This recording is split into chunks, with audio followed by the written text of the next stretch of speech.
Panas bumi itu adalah indigenous resources-nya Indonesia.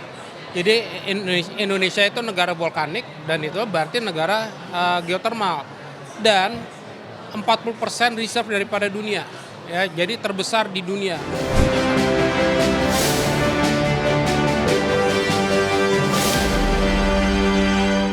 Pemirsa, PT Pertamina Geothermal Energy Tbk kembali berpartisipasi dalam gelaran The 11th Indonesia International Geothermal Convention and Exhibition 2025. Ajang tersebut membuka diskusi mengenai peluang bisnis panas bumi di luar kelistrikan. PGEO ini juga tengah mempersiapkan pemirsa ekosistem green hydrogen. Dalam gelaran The 11 Indonesia International Geothermal Convention and Exhibition atau IIGCE 2025, PT Pertamina Geothermal Energy Tbk kembali berpartisipasi sebagai bentuk komitmennya dalam mendukung swasembada dan ketahanan energi nasional. Ajang ini menjadi forum bagi pemerintah, asosiasi, dan pelaku usaha untuk membahas pengembangan potensi serta berbagi praktik terbaik dalam pengelolaan panas bumi. Direktur Utama PT Pertamina Geothermal Energy Tbk Julfi Hadi menyebutkan ajang IIGCE menjadi kesempatan bagi PG untuk membuka diskusi mengenai peluang bisnis panas bumi di luar kelistrikan. Tak hanya itu, PG juga sedang mempersiapkan ekosistem green hydrogen, di mana Pertamina menjadi satu-satunya yang memiliki rantai proses end-to-end, mulai dari panas bumi, elektrolisis, infrastruktur mainstream, hingga overtaker. Hal ini membuat PG fokus dalam mewujudkan target 1 gigawatt dalam 2 tahun ke depan dan 1,7 gigawatt pada tahun 2034. Sejalan dengan itu, PG juga telah mengidentifikasi potensi panas bumi hingga 3 gigawatt dari 10 wilayah kerja panas bumi yang dikelola secara mandiri. Panas bumi itu adalah indigenous resources-nya Indonesia. Jadi Indonesia itu negara volkanik dan itu berarti negara geotermal. Dan 40% reserve daripada dunia. Ya, jadi terbesar di dunia. Yang sampai sekarang cuman 11% yang jalan. Nah, itu angka ya. Kalau lokasinya dari Aceh sampai Irian, di Kalimantan juga ada, di mana-mana ada. Langkah kolaborasi ini sejalan dengan komitmen pemerintah untuk mendukung energi baru terbarukan yang tertuang dalam RPTL 2025 hingga 2034, di mana porsi EBT meningkat menjadi 69,5 gigawatt. Dari Jakarta, di Firmansyah, Tim Liputan IDX Channel. Pemirsa, Kementerian Perumahan dan Kawasan Permukiman Indonesia mengungkapkan skema burden sharing Bank Indonesia dan Kementerian Keuangan mencapai 130 triliun rupiah. Perbankan diharapkan mempercepat penyaluran kredit sekaligus meminta para pengembang segera mengakselerasi pembangunan rumah subsidi maupun komersial. Menteri Perumahan dan Kawasan Permukiman Marwarar Sirait mengungkapkan nilai skema burden sharing atau berbagi beban antara Bank Indonesia dan Kementerian Keuangan mencapai 130 triliun rupiah. Menurutnya dengan dukungan dana sebesar itu ditambah kredit usaha rakyat sektor perumahan yang disalurkan melalui himpunan bank milik negara, pemerintah menunjukkan komitmen besar terhadap program pembangunan 3 juta rumah rakyat. Selain itu, Kemenkeu juga baru saja mengucurkan dana segar 25 triliun kepada PT Bank Tabungan Negara Persero Tbk guna mendorong akselerasi pertumbuhan ekonomi kuartal 4. Kur perumahan yang pertama sepanjang sejarah Indonesia, 130 triliun buat UMKM, buat developer, kontraktor, kemudian juga toko-toko bangunan yang masuk kriteria UMKM, kemudian juga dari bagaimana dukungan dari Bank Indonesia, ada GWM Bank Indonesia dan juga yang burden sharing. Ara berpesan kepada perbankan untuk mempercepat penyaluran kredit sekaligus meminta para pengembang segera mengakselerasi pembangunan rumah subsidi maupun komersial. Tim Liputan IDX Channel.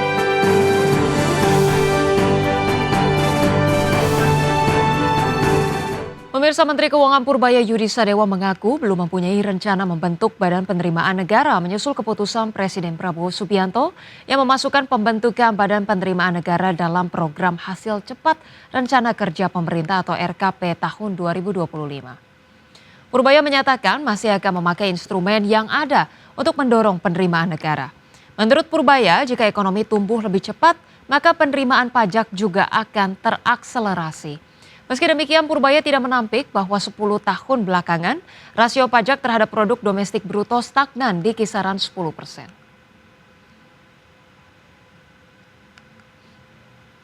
Belum saya pikirkan, saya belum tahu. Jadi belum sentuh, pada dasarnya belum sentuh. Kalau pajak tadi, biaya cukai segala macam kita akan coba sisir.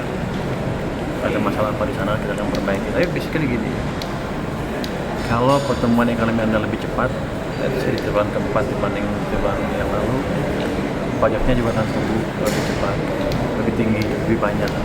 Kalau kita anggap rasio pajak ke PDB-nya konstan, setiap kenaikan 0,5% dari pertumbuhan ekonomi, saya akan dapat pajak tambahan sekitar berapa ya?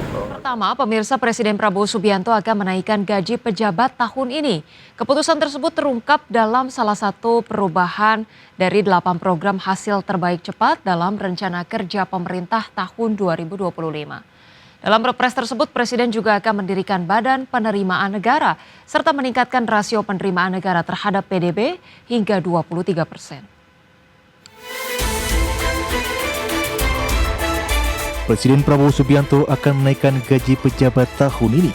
Keputusan tersebut terungkap dalam salah satu perubahan 8 program hasil terbaik cepat dalam rencana kerja pemerintah tahun 2025. Perubahan ini dituangkan dalam Peraturan Presiden Nomor 79 Tahun 2025 tentang pemutahiran rencana kerja pemerintah tahun 2025 yang berlaku sejak 30 Juni 2025. Dalam beli tersebut, salah satu poin utama yang mengalami perubahan yakni perluasan program kenaikan gaji. Jika sebelumnya dalam aturan lama pada Perpres Nomor 109 Tahun 2024 hanya berlaku untuk aparatur sipil negara seperti guru, dosen, tenaga kesehatan, dan penyuluh. Kini dalam Perpres Nomor 79 Tahun 2025, Prabowo juga menegaskan kenaikan gaji untuk TNI, Polri, serta pejabat negara. Dalam daftar 8 program hasil terbaik cepat Prabowo di 2025 berdasarkan Perpres Nomor 79 Tahun 2025, Presiden juga akan mendirikan Badan Penerimaan Negara serta meningkatkan rasio penerimaan negara terhadap PDB hingga 23%. Seperti diketahui dalam pidato pengantar rancangan Undang-Undang Anggaran Pendapatan dan Belanja Negara tahun anggaran 2026, beserta nota keuangannya pada tanggal 15 Agustus lalu, Presiden Prabowo Subianto yang tidak menyinggung kenaikan gaji aparatur sipil negara. Kala itu Presiden hanya menyinggung soal gaji guru dan dosen, serta tunjangan profesi guru non-PNS.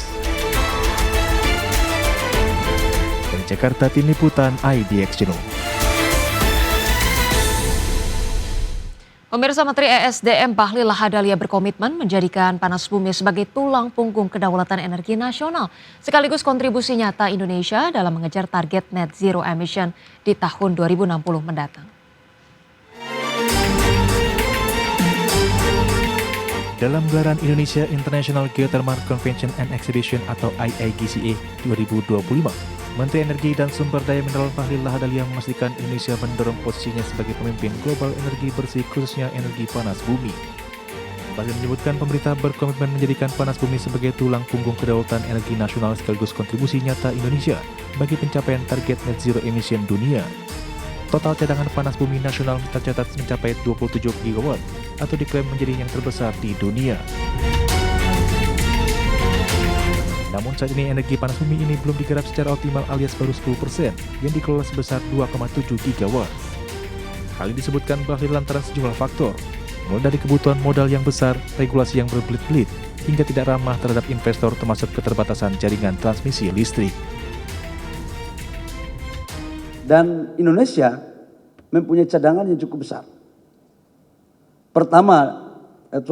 Terbesar di dunia. Sekitar 27 gigawatt atau 27.000 lebih megawatt. Dan dari sini baru kurang lebih sekitar 10% yang bisa kita kelola. Artinya masih ada 90% potensi ini. Dan ini adalah energi masa depan. Namanya emas uap. Ini emas uap. Dan harganya pun yang pemerintah telah terapkan cukup ekonomis. Dalam Kepmen ESDM untuk tahap pertama 10 tahun pertama 9,5 sen per kWh. Dengan gelaran IIGCE 2025 ini diharapkan adanya kolaborasi semua pihak untuk meningkatkan kapasitas energi panas bumi di tanah air. Ajang ini juga diharapkan menarik investasi dengan potensi transaksi hingga 2 miliar dolar Amerika Serikat serta peluncuran 5 proyek geothermal strategis nasional. Dari Jakarta, Devin Mansyah, Tim Liputan IDX Channel.